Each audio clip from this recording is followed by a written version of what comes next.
Welcome back to Talking Shit, where we are talking all sorts of shit. Schitt's Creek, that is. I'm Jess Sterling. Today we are discussing Season 2, Episode 7, The Candidate.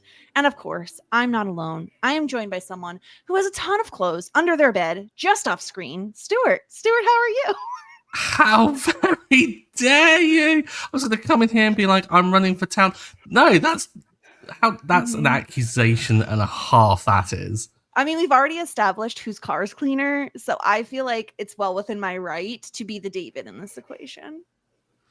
Don't like that. I don't like that at all. I need help. I need backup today. Well, we do have backup, luckily for you. Someone who's running unopposed for their local town council, Trish. Trish, how are you? Hiya. I'm good, thank you. I have to admit, I'm probably more of the messy person, especially in my 20s. Not anymore, but... Well, I was going to give you the benefit of the doubt, Trish, and say, well, you have kids, so like any mess that's created, it's like, just blame it on them, you know? Well, yeah, their rooms are, hazard signs outside their doors and stuff like that, unless I have to go in, but yeah. You'd always get away with it by saying they just haven't done their chores. And then they go, oh, why is it so messy? Like, it's meant to do it. It's part of their thing. I'm refusing to do it. They have to learn on their own, like on 2 feet. Yeah, nice to say, but not so easy to actually carry out in practice. Yeah, that's fair. Well, we're so excited to have you, Trish. We talked about having you on. I think it's been a minute since we originally scheduled this. Now, remind me again of your history with Schitt's Creek, because I believe you're on. Is this your second watch through? Yeah, this is my second watch through. I'm very much a person that'll watch something once and then don't often go back to it unless I have a reason.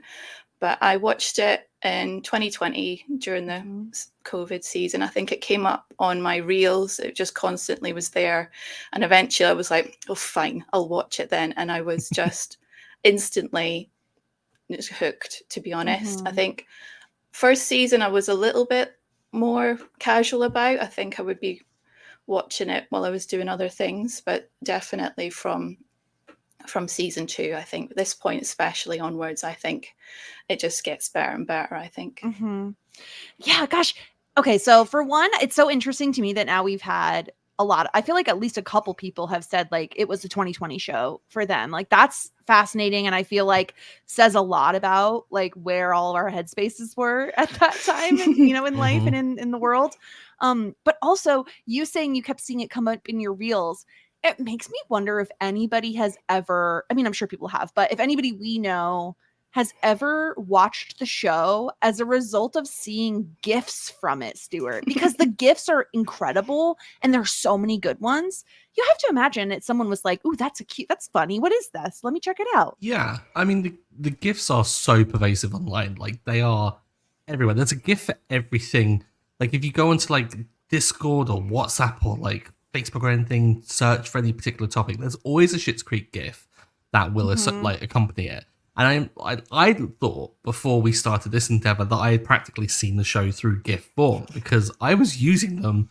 Spoiler, like I didn't really care about spoilers. I was just using them because Moira and David were just there for every emotion I needed to convey. So I'm sure that there must be someone that has looked at them and go, what is folding in the cheese? Maybe I'm going to find out what that is. Yeah. It seems right. Like it's so filled with bits and physical comedy that like it's so gifable. And now I want to know if you're listening to this podcast and you originally found Schitt's Creek via GIF, and that was what made you want to watch the show, or GIF, if that's you, pick your poison. It's fine. Reach out and let us know. I want to know. You can find us at Talking Shit on all social media. We're on YouTube. You could see our beautiful, lovely, shiny faces. It's hot. It's summer. Where all of us are. Whether you're in Fahrenheit or Celsius, it's super hot. So come check us out. Let's talk about The Candidate. I'll get us into a quick little recap, and then we'll break down these storylines because this is. I'm going to say I say this every time. It's a good one. They're all good ones. Yeah. Psst. Have you heard the rumor floating around Schitt's Creek? Moira Rose is running for town council. Or wait, is it Johnny running? After Moira stood up to town council last episode, everyone around town, or at the very least Twyla, thinks she's running for Ray's seat. Johnny hears that and thinks he should run, which of course Moira promptly talks him out of, only to hear Jocelyn is running unopposed, and she sees this as the prime opportunity to run for the open seat herself. David joins Stevie for a night out in an attempt to meet somebody. But there's only about 3 people in the bar, and it's not exactly a diverse selection of people. They do attempt one more kiss, but thankfully for us all, they decide there's no spark between them. So let's just like collectively let out a sigh of relief, you know. After her breakup with Mutt, Alexis struggles to be alone. Twyla and Stevie convince her that she needs a me night. She needs some alone time to really get to know herself. So she spends that night doing face masks and shoving all of her belongings under her bed so that David will stop bugging her about how messy her side of the motel room is. And that's what happened on this week's episode of Schitt's Creek, Stuart. Small steps. Small steps is what we got.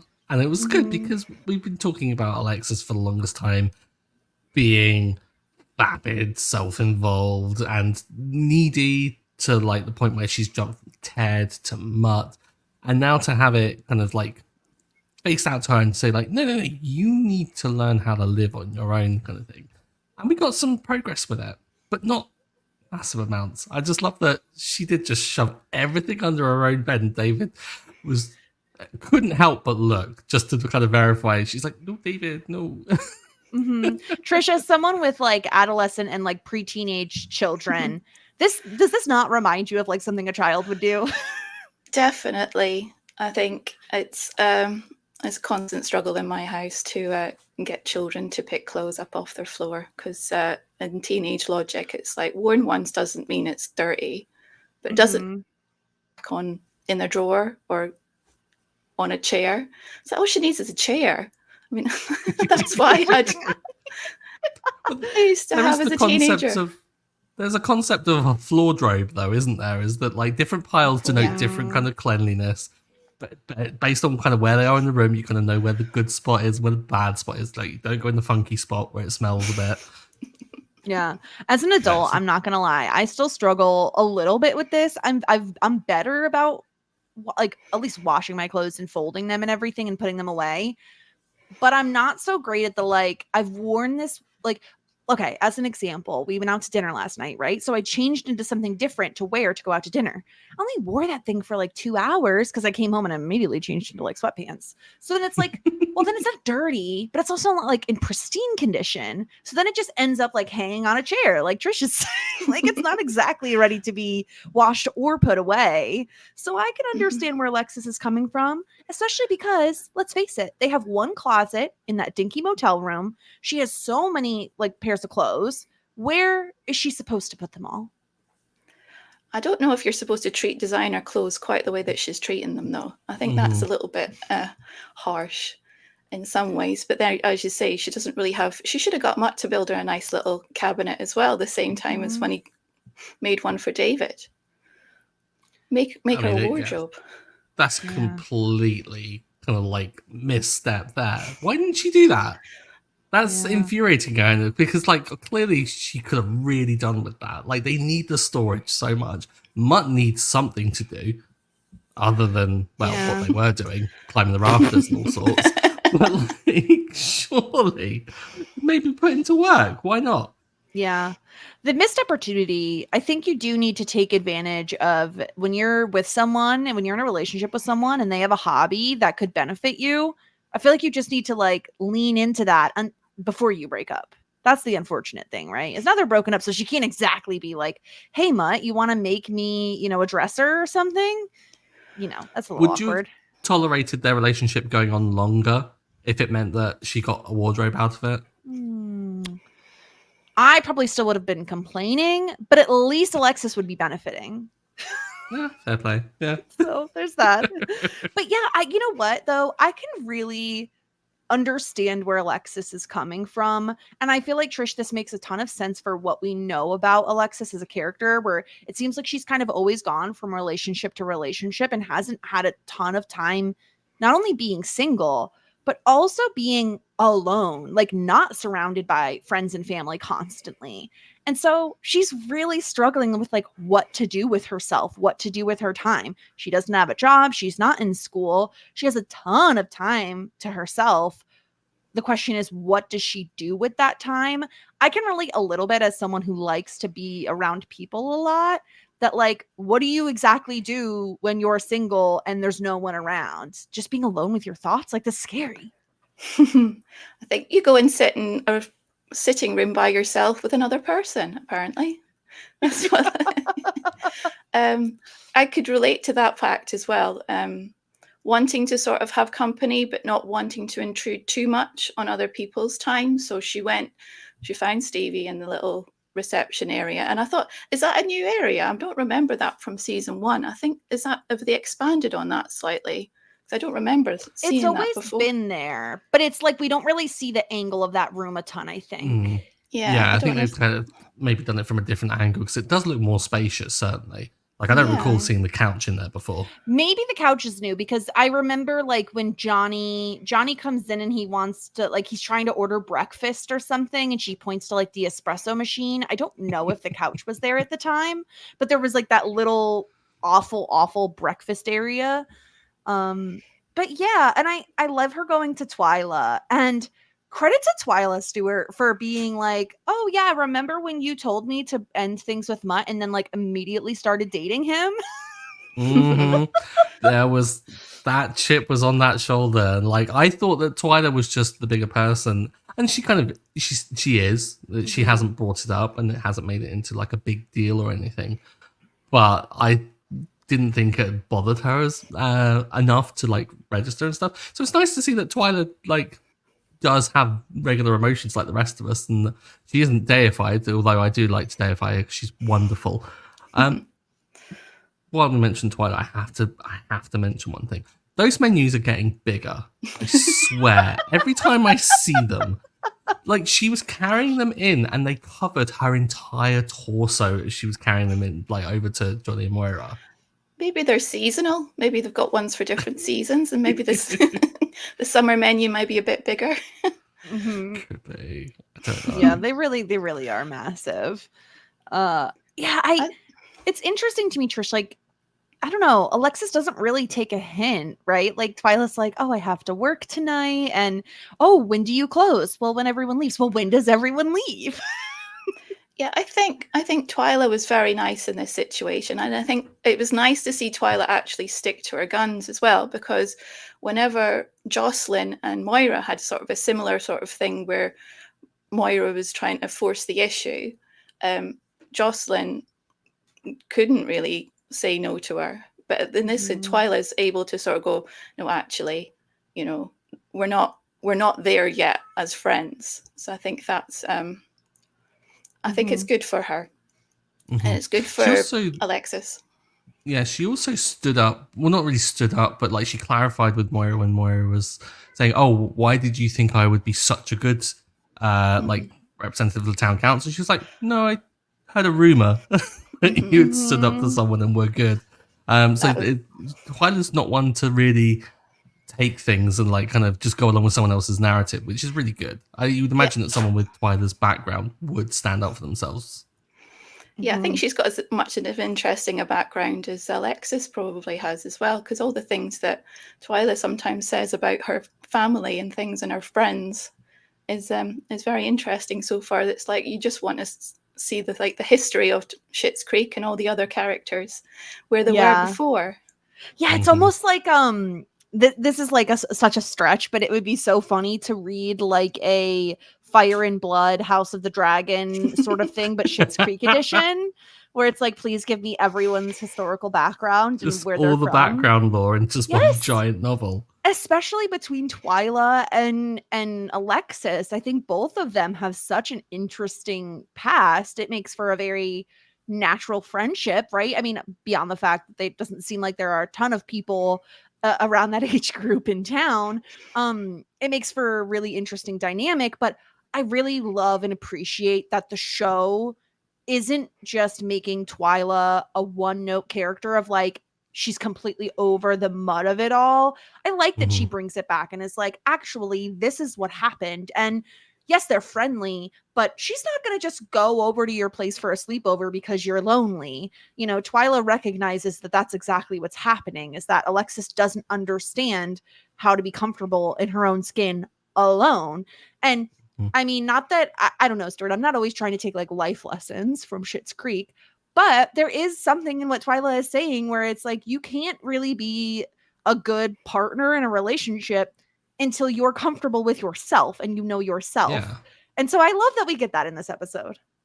Yeah, and I think it's great to see Twyla giving back some good advice to Alexis, because Alexis gave some good advice before when she warned Twyla not to do the song to Mutt and to kind of like read things that were really like on the wall kind of situation. Mm-hmm.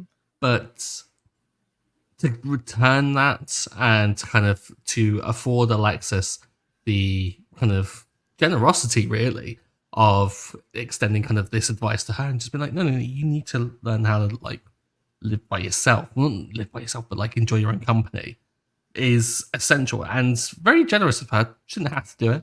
She could have been really bitter about the whole Mutt situation and not. But the fact that she does just kind of says a lot about her character, and but doesn't deny her the depth of character either. Like Twyla is in any other show like a real throwaway one-liner, like you said.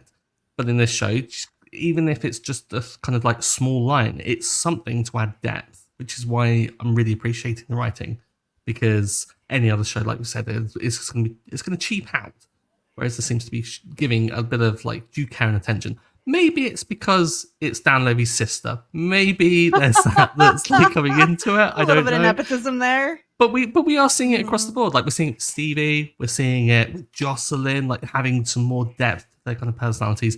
I wouldn't be surprised if we saw it with some other characters. Like Bob is kind of getting a bit more. I don't know if we necessarily want more of what Bob's giving, but we are getting it. And I don't know whether we'll get more with other people. Maybe we'll get Wendy's backstory someday. Who knows? Maybe Wendy was taken by the like Saudi princes or something. Yeah, I also appreciate that, like, alongside, you know, dimensionalizing our side characters, it does feel like this is a good growth episode for Alexis, in that she doesn't end up going to the bar with David like he thinks she will. He's certain she'll show up at the bar. But no, she does. She stays home. She cleans up the room a little bit as best she can. Again, she can't like invent spaces where her clothes can go. And she at least took all her stuff out from underneath his bed. So that's a step in the right direction. She could have folded it. Of course she could have folded it. But listen, one step at a time, Stuart. You know, you can't have such high expectations for her. We don't know. She didn't. We didn't see. We just saw, we just lift the cover and it's just shown. It's all neatly stacked. Yeah, exactly. I hope. But I do love, speaking of David, her interactions with David before he goes for his night out, where she tells him if you get zip tied or duct taped together, your hands together, just bring them up high and pull them down real fast. And that's a real thing. Like that's an honest to God real thing. So Trish, it made me so happy to have these like words of wisdom from Alexis. Yeah. I mean, she's obviously lived quite a life in the past and she knows all these things, but it's the way she talks to it about all these things so casually, as if like, of course, this is what you should know. Everyone should know this. But I'd also like the conversation about dressing up and the dress code of being like, how dressed up do I want to be? Do I want to make it look like I made an effort, or do I want to make it look like I didn't make an effort? But because I'm wanting to make it look like I didn't make an effort, am I making too much of an effort? Yeah. Which I think is a dilemma that we can all associate with when going out to places. And somehow Stevie and David were almost wearing the same exact outfit, but with what Stevie had a white t-shirt and David had a black t-shirt. But otherwise they looked kind of identical. Just leather jacket, dive bar, just match made in heaven, right? That's it.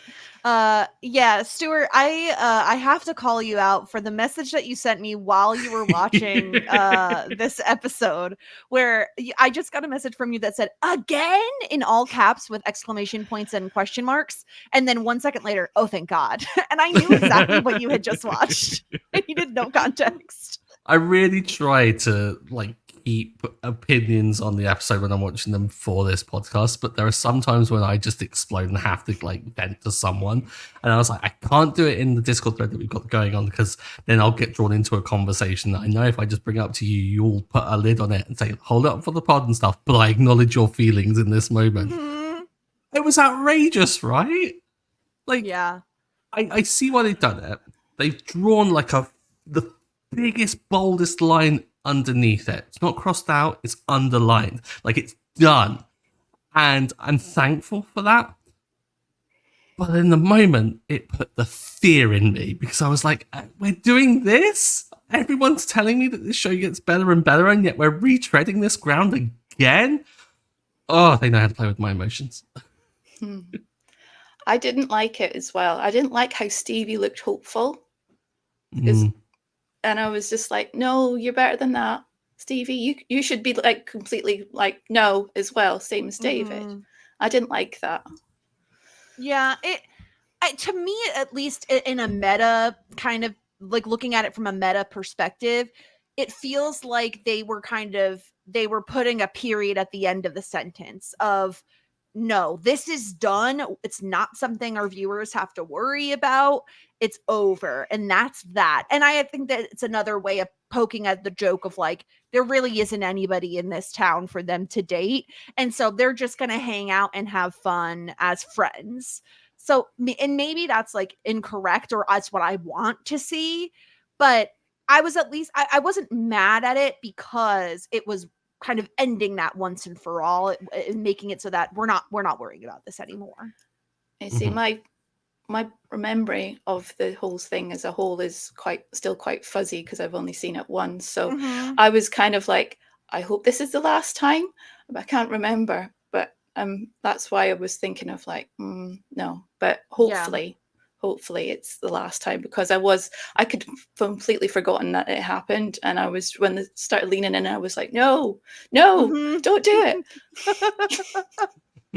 And then we immediately shift back to regular Stevie and David back and forth with the, let's play pool. Are you secretly a pool shark? And do you want a break? A break from what? She was like, this is going to be fun. Yeah. Yeah. So I was really happy to see them have a night out, especially Stuart, because I think we've said this a lot recently, is it feels like, where's Stevie? Like, she hasn't really been in the show a ton. And I think we needed this. We needed the show to remind us of Stevie and David's dynamic and how much fun they could be on the show. And I was really happy to have them have a night out together. Yeah, if it was just the Stevie and David, though, I would have been quite miffed, because it feels like Stevie is a B character to David's story and stuff. So to have Stevie and Alexis have the kind of moment where Alexis kind of walks in and Stevie just explains like, no, I took this job, but like, again, kind of adding a little more detail to Stevie and not making Stevie seem like a victim of Schitt's Creek. Like, yes, she lives there and she has the unfortunate kind of thing of growing up there. However, she elects to stay there because she's found a job in which she's comfortable. Like, don't ever hate on people because they are comfortable in their kind of like life. But Alexis walks in and just sits down, reads the magazine, and Stevie's just, what is going on? Like, why are you here? Kind of thing. Why are you invading my quiet space? How dare you? Yeah, she looks like she's in an alternate dimension. Like, I didn't ask for you to come into my sacred space. You know, Stevie likes to be alone. It's what drew her to this job. And I think it's interesting, Trish, to have Alexis asking Stevie for advice. They seem like exact opposite people. So it seems difficult for Stevie to be able to impart wisdom onto Alexis when, in my opinion, one is very much an introvert and the other is very much an extrovert. Yeah, they're just so totally different people. And I think they must find it very difficult, especially at the moment, to sort of find things to relate to each other with. I would have think when the first arrived, Stevie would have had the impression of like, oh yeah, I know that type of girl and she's not going to be friends with me. So she just didn't even bother to try. But maybe this is Alexis's growth as well, because Alexis probably wouldn't even have bothered to try being friends with Stevie before as well. So this is maybe like a little bit of a reaching out olive branch type thing, but it did feel like it was, you know, if you work in an office on your own, if you've got your own cubicle and someone walks in and sits down beside you, but they don't talk.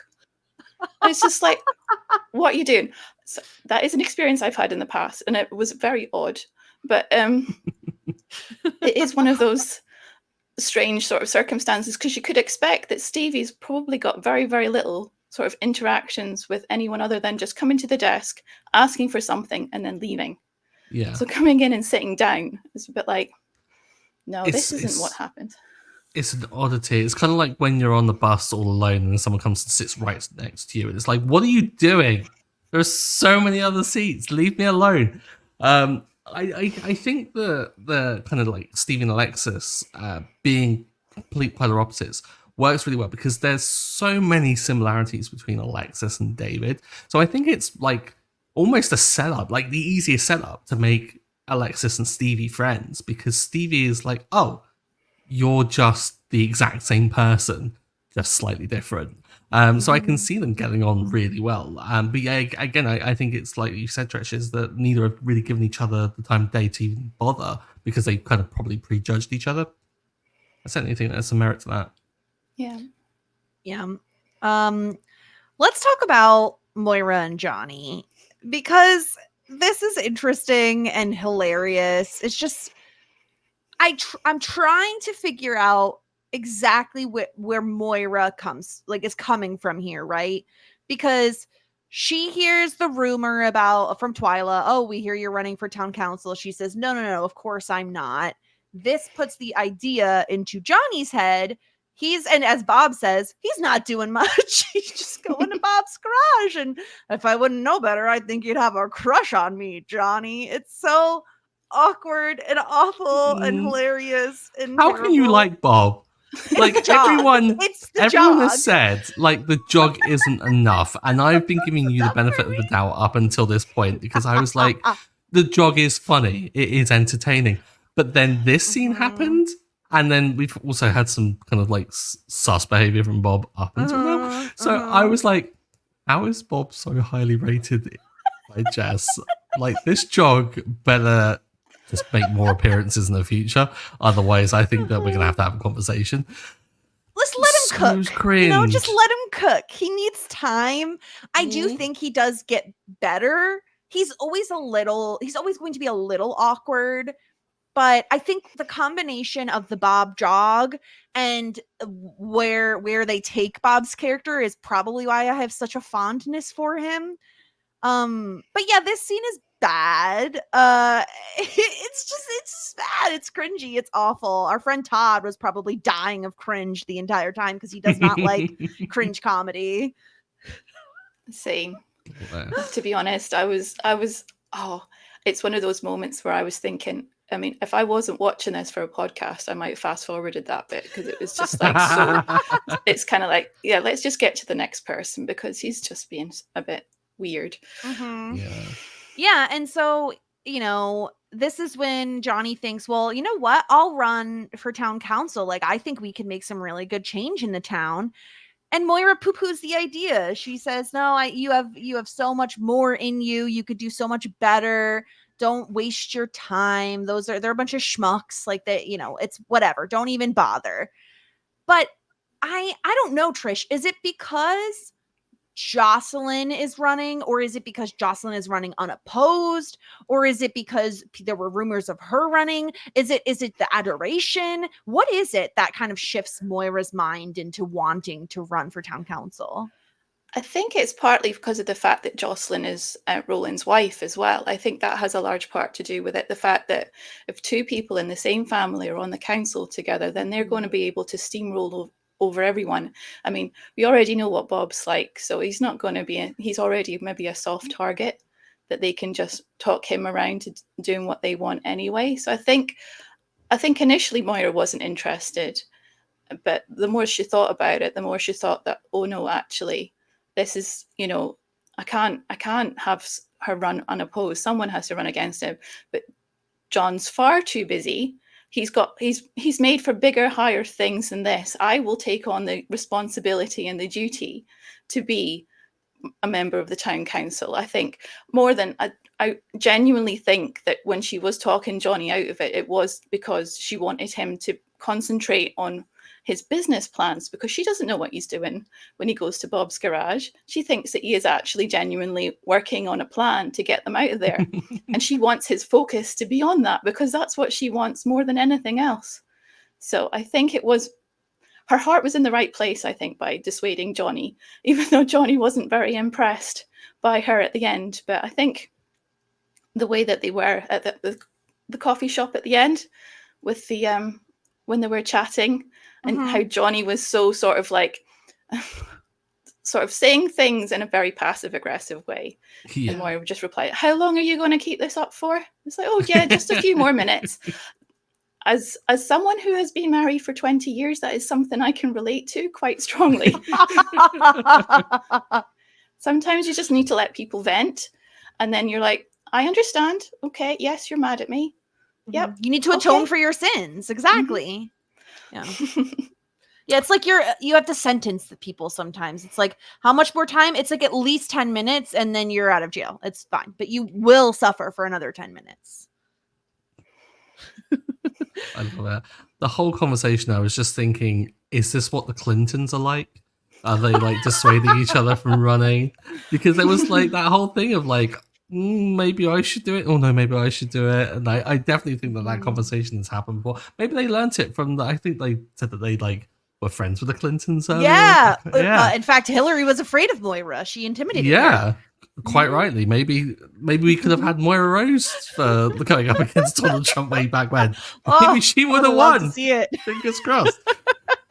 But I love the kind of the weird dynamics. I think Trish has absolutely nailed it on that. Like with the fact that Moira wants Johnny to focus on the business to get the money so they can get out.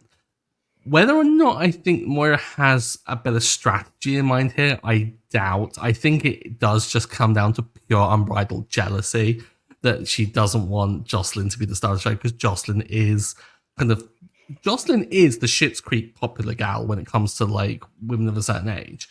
And Moira wants that. Like she coveted it when she had more laughing cafe and was like, "Oh, what's going on over there?" and was clearly felt like an outsider. So she wants to be ingratiated into that group. She wants to be a part of it. And I think Moira's a leader. She's not a follower. So she wants to lead them when she is a part of it.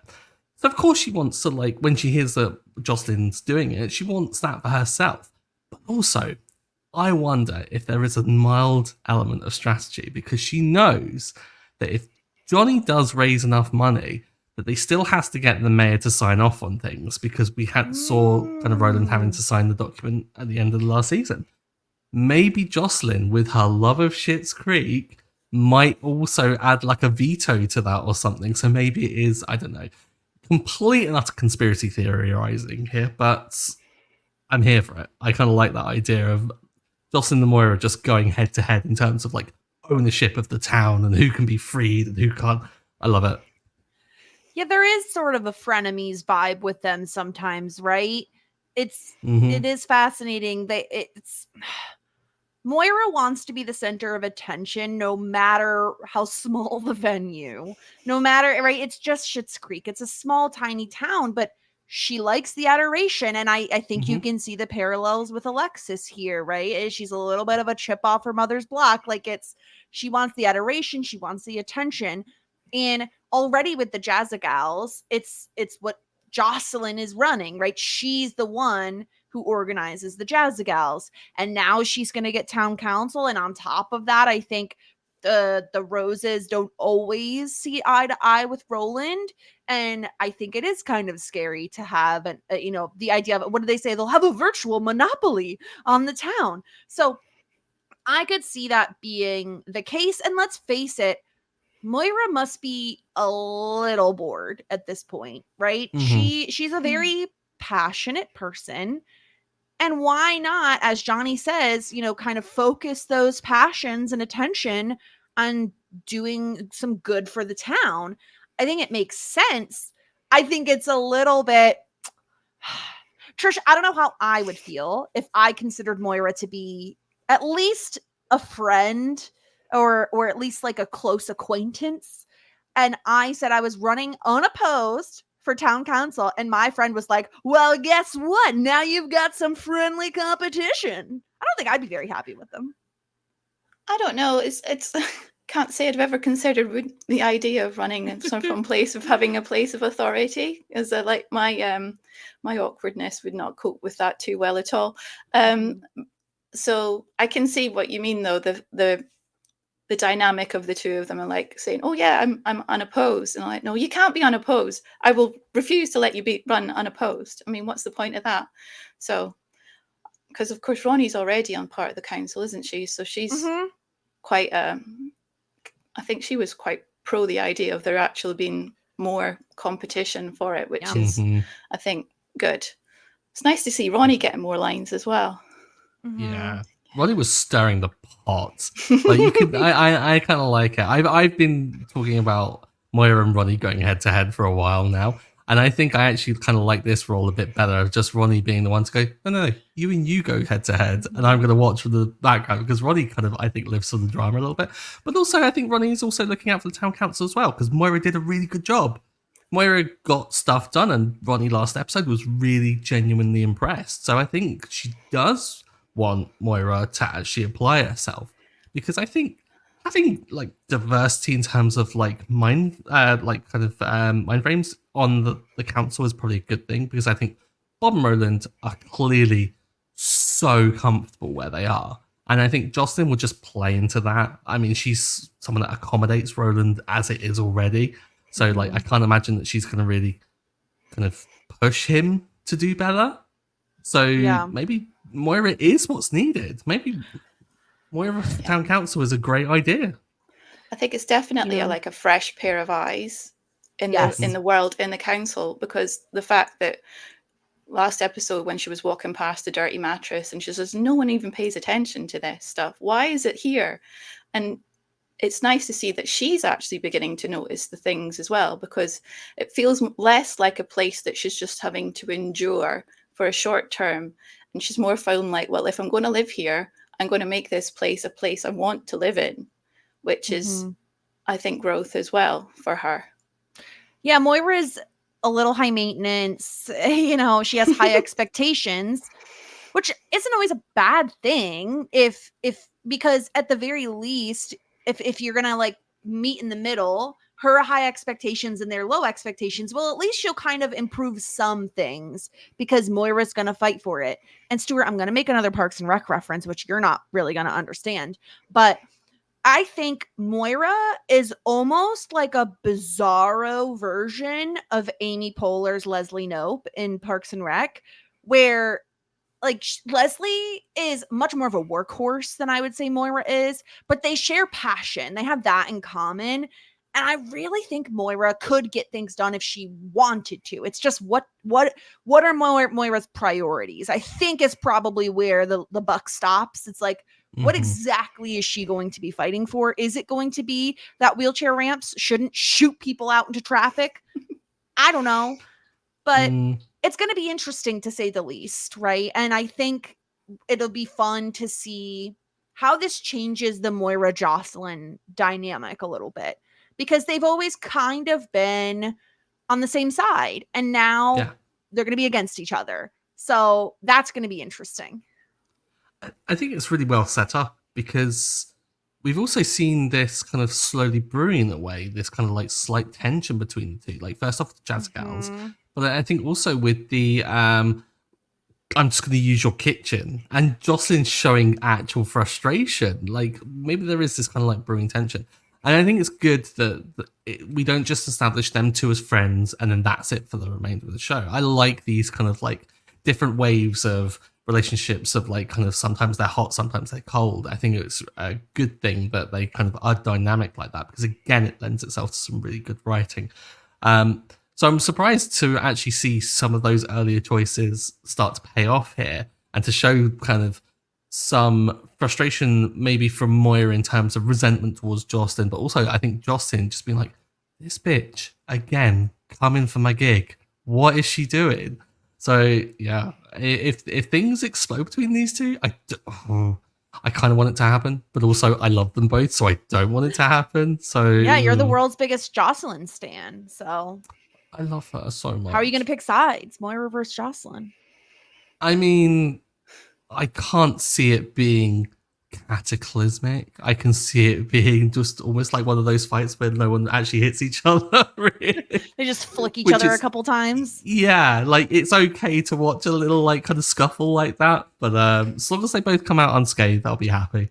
Mm-hmm.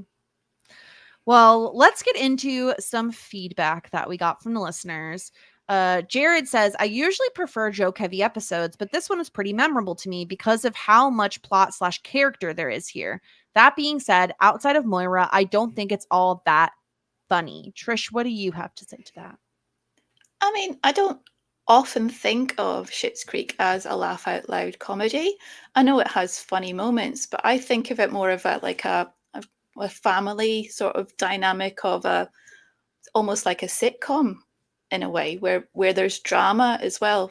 You could almost call it a soap opera in some ways as well, because there is some drama moments and there's some funny moments, but it's not, I could say, yeah, it's not a laugh a minute episode, definitely, but I think it's character growth for all of them, really, I would say. Yeah. I think that's entirely true, because we've been saying like kind of typically before this, there's been like kind of real knee slapper episodes, and then there's been kind of more plot driven episodes that haven't been quite as funny. And I think this is the first one that not a great deal happens in terms of like, there's not a massive amount of like things that happen in terms of like quantity, but in terms of quality, like we don't really get a proper decision on the town council stuff at all. It's just like kind of Moira deciding, kind of almost tagging along with what she'd done last episode. Then Alexis, you get her kind of just progressing through the whole thing of falling out of love with Matt and kind of them separating. And then David and Stevie, again, it's rehashing that, but it's just adding more depth. So it's more of a quality kind of aspect of it. And I think it's right in saying that it is certainly not a full-on comedy. And I don't think it should be judged heavily for it at all. I think it's really good that they are striking this good balance of just having a decent amount of laughs. Like this certainly wasn't not funny. I know what I'm trying to say. But it was still funny. It just wasn't a laugh riot. And I think that's great. I think the show can have episodes like this and it can work really well. Yeah, in my opinion, if you're going to have a successful television show, you need to be able to strike a balance between comedy and character growth. And it's not always not every episode is going to have a 50-50 split of both, or, you know, So I don't mind that we kind of take breaks from having these like laugh a minute episodes. Obviously, when I'm watching a show like Schitt's Creek, like a 20-minute comedy, I usually prefer the episodes that are really, really funny, but I like to see the Alexis growth here. So I don't judge this episode as harshly as I might other shows, because it still feels like every scene has value at the very least. Aaron agreed with Jared. Go ahead, Stuart. I don't know. I was just gonna really weird thing to say, but I was a huge fan of The Simpsons when I was younger. And the moment The Simpsons jumped the shark was when they started making it a comedy rather than exactly what this is, which is a family show, like a sitcom. When they started kind of just inserting jokes for the sake of it, betraying people's characters to insert jokes and stuff, that's when it went way off the deep end and lost a complete amount of quality of like the show's writing. But before that, it was solid gold. And I get that same kind of vibe from Schitt's Creek. I weirdly, it's not the same humor. I mean, kind of is in some elements. I'm seeing a lot of parallels between this and The Simpsons in a way. Different character like archetypes, but it's the same kind of situation. It's a kind of misfit family going through hardship and life amongst strange kind of circumstances, but ultimately they're a family that get on with stuff and they have their own lives and individual kind of like stories to tell. So yeah, just wanted to raise that little element. Well, Erin agrees. She said, not a very funny episode. I think my favorite part is Alexis's facial expressions getting better and better. I was also glad to see Twyla carrying a tinge of resentment. I was really proud of Alexis for being able to spend the night on her own, and Bob just stopped everything, every single thing. Yes. The correct take. I can't help it. I'm a Bob apologist, okay? I'm a apologist. Apologist. A bobby No. There's something there? A bobagist? No, jumping in before this becomes a thing. No. Bobologist. Bobologist. Bobology. No. Okay, I'm That's back on what it. it is. I'm with you now. Yeah, I subscribe to Bobology. Thank you very much. No. Bob needs to take a seat. And I don't even mean that in the jokey way. He does need to. All right, let's get into our ratings. Let's talk about who was simply the best episode of this episode. And I'll go first this time. I'm going to give my point to Twyla. And the reason is I really wanted to give her my point last episode, but I didn't because there were just, again, there are like other characters that I was like, no, I think Alexis actually should get this point. But Twyla's long overdue for a point, in my opinion. And I was really happy that she stood up for herself, stood her ground, not once, but twice against 2 different roses. That is not a small feat. So Twyla is going to get my point. She was simply the best. Trish, how about you? As someone who doesn't really think about this moment until you asked me the question, I'm going to have to say Relatable. Alexis. I'm going to have to say Alexis, actually. I think her understanding in herself that she's maybe never taken time to get to know herself, I think is a moment of realization for her. And I think the fact she didn't go to the bar, she didn't try and go and find a rebound straight away, I think is very good for her. And I think she's going to be, and she tidied up. So So yeah, it's Alexis for me. And Stuart, based on your facial reaction when I said my simply the best, I maybe know where you're going, but who's simply the best for you? She carried some really big menus. I've got to give it to Twyla as well. I kind of get resentful when someone takes my pick before I say it, because I'm like, oh, I'm not copying. But no, she totally deserves it. I thought I was doing you a favor because I always make you go first. So I was like, oh, I'll take the hit this time. I do prefer it because sometimes, like Trish just mentioned, sometimes I just don't give it thought until this moment. I go, oh, crap. Who was really good this episode? And of course, it's always muddled. No, but for all the reasons that you said, Twyla stood up to 2 roses, held her own, and I will just mention it again, carried some enormous menus. So I've got to give it to her for the upper body strength alone. She can carry an awful lot of plates as well. I remember that episode. Yes. Holding a conversation while carrying heavy plates. Terrible. Still angry at Johnny about that. Yeah. Well, for the disgruntled pelican, I have maybe a controversial pick here, but I have to pick Moira. And I think if you look at look at the facts, okay, look at it on paper. She not only was like, husband, no, you shouldn't run for town council, but now I'm gonna run. But on top of that, she's like, oh, hey, my like kind of only friend in town. I heard you're running unopposed. Now I'm gonna run. It's like, okay, Moira, that's kind of mean. That's kind of bad. And like, I don't want to give it to Bob just because he made a corny joke. We've all been there. We've all done that. And Roland's kind of garbage, but it just feels like Moira probably deserves to get penalized at some point. So I'm going to do it right now. I'm going to take away a point from Moira. I'm so sorry. It happened. It's done. Unreal. Listen, if I'm here for the spiciness, got to spice things up. What do you have against female politicians, Jess? Just what is your problem? Oh my God, no, that's terrible. terrible. What about you, Trish? What do you think? Who is the disgruntled pelican this episode? I have to say, apart from one particular person, there wasn't really anyone that stood out for me as someone I didn't want to watch, which is a thing for me is the disgruntled pelican, because of my urge to fast forward him. It has to be Bob. And it's just like that is it for me. That if I don't want to watch you on screen, then you're not going to get anything from me. I'm sorry, but I know you love him, but not for me. It's okay, I'll just be on Bobology Island. It's okay. Bobology Island. There's so many different puns of islands we could go with. like Barbados or something. But you go with Bobology Island, Jess. Well, do Amazing. you over in the Europe? Do you have Gullah In Gullah the Island? Europe. I was gonna say in the UK, but then I was like, wait, I have to include Trish, so Europe. I'm in the Europe. UK as well. Okay, I'm confused by geography, Trish. Okay, I don't understand how it works because you're in Scotland, and how is that the UK? Anyway, so Britain and the UK are separate, I guess. Anyway, do you have Gullah Gullah Island? Did Gullah you? Gullah? No. Gullah Gullah Island was a show. I want to say it was on PBS, but I can't be positive of that.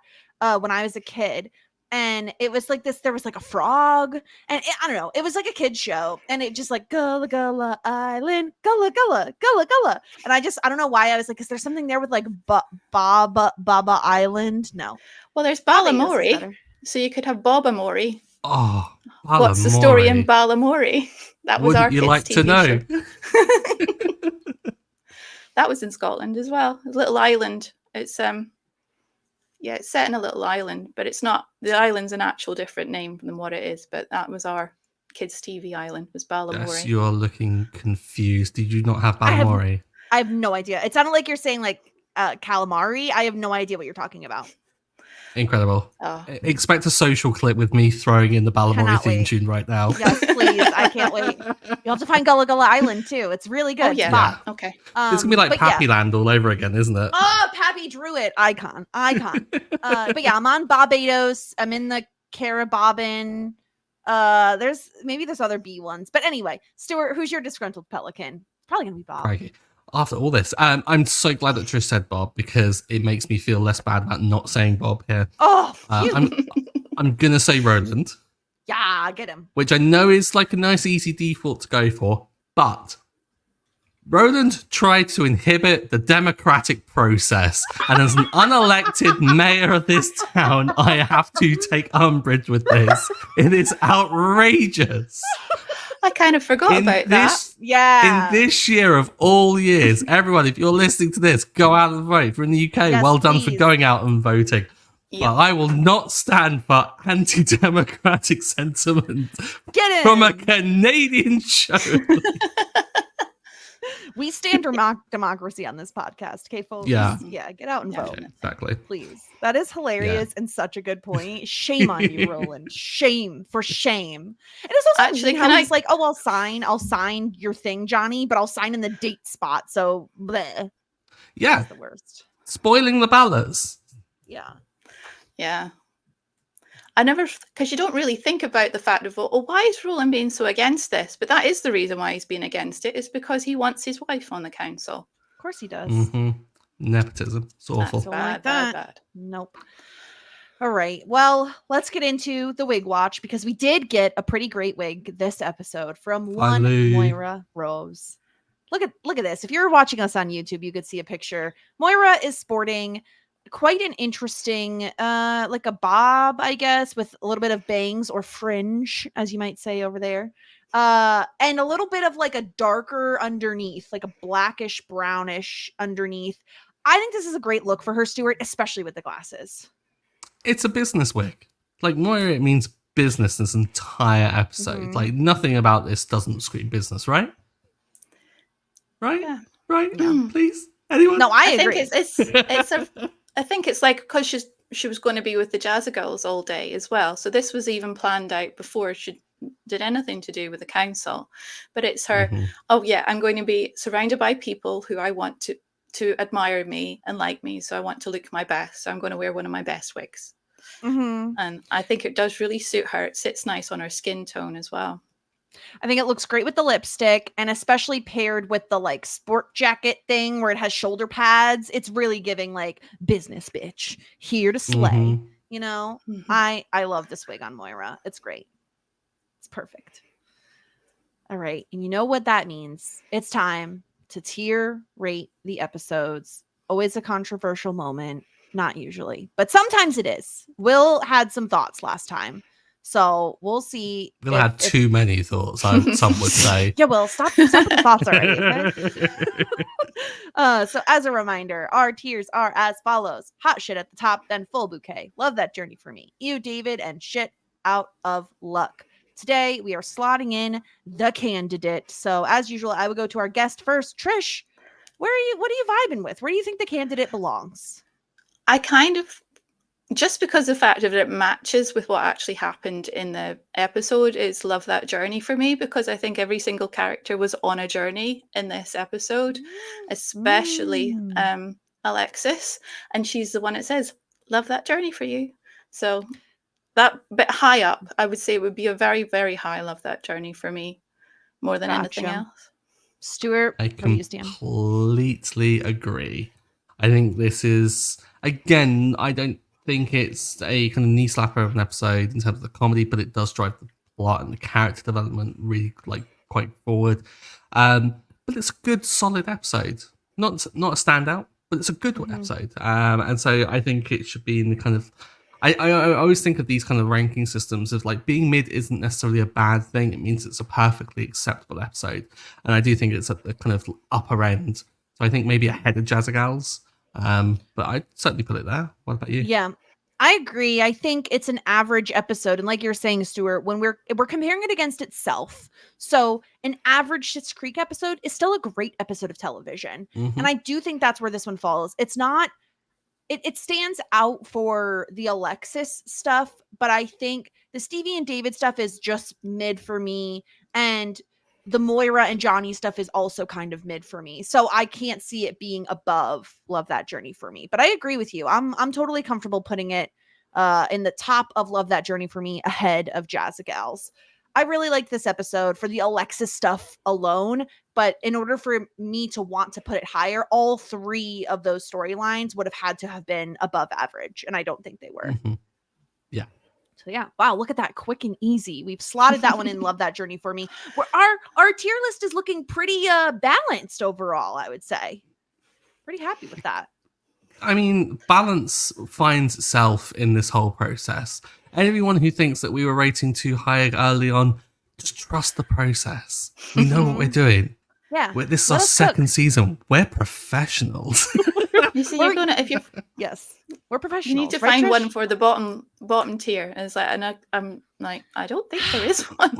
Yeah, I don't know what's gonna exactly fall into you, David, or shit out of luck. It would have to be really, really bad for us to want to put them there. Maybe a Bob-centered one. That's instant hot shit for me. Thank you. we think it's a Bob-centric episode. You think, oh no, it's going to be really bad. And it just turns out to be an entire 20-minute episode of Bob Jogs. And so Jess is like, no, it's hot shit and I will take nothing less. He clapped so many times. Oh my gosh. I love him so much. I love the joke so much. I can't even help it. All right. Silly. Well, that's where we landed on the tier ranking. Next week's episode, Stuart, is titled Milk Money. I feel like this is an episode of note.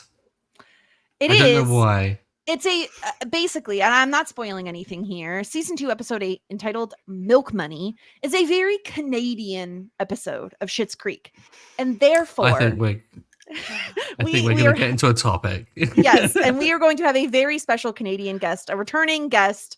Is it our first returning guest, I think. Yeah. Melissa will be coming back on the podcast because, of course, we had to have a Canadian on the very Canadian episode. And I want to say when she was on originally on season 1, episode 6, I think she maybe mentioned coming back for this episode. So right after the podcast was over, I was like, you're locked in. Let's do it, because she knows better than all of us about Canadian stuff. So next week, Milk Money. It's exciting. In preparation, we have to think about all of the things that we have said wrong about Canada and everything that we have to atone for before she arrives. So we have to apologize beforehand. I can't get scolded on the podcast again. Our home and sacred land. I like maple syrup. Love the colors red and white. I like Canada's Drag Race. So I mean, ice hockey is my favorite sport. I feel like I've atoned. A particular donut shop as well. That's pretty good. That's from Canada. Tim Hortons. Yeah. Timbits. Yeah.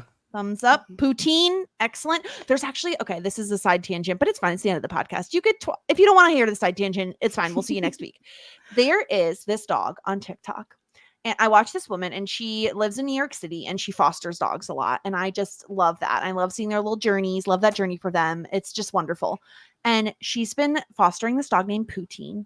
And she brings my heart such joy. She's like the sweetest, cutest little like lowrider dog. Like she's like a bully breed. So she's like very stocky but short. And she's such a little sweetheart. And her name is Poutine. And I think that is like one of the most adorable dog names I've ever heard in my life. And so I just had to share. So go look up Poutine. I've just looked up pictures now. I think Adorable. I've seen it. And I think I've watched some of those, and they're fantastic. Yeah. So great. Face. So go follow Poutine. She's a joy, and she's getting adopted, which made my heart so happy because she's been through such a journey.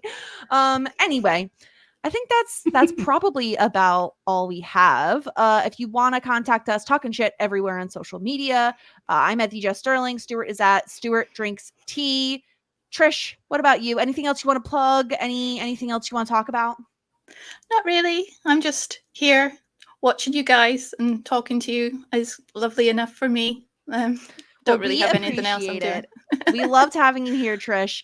So everyone, we will talk to you all next week. And until then, warmest regards. And best wishes.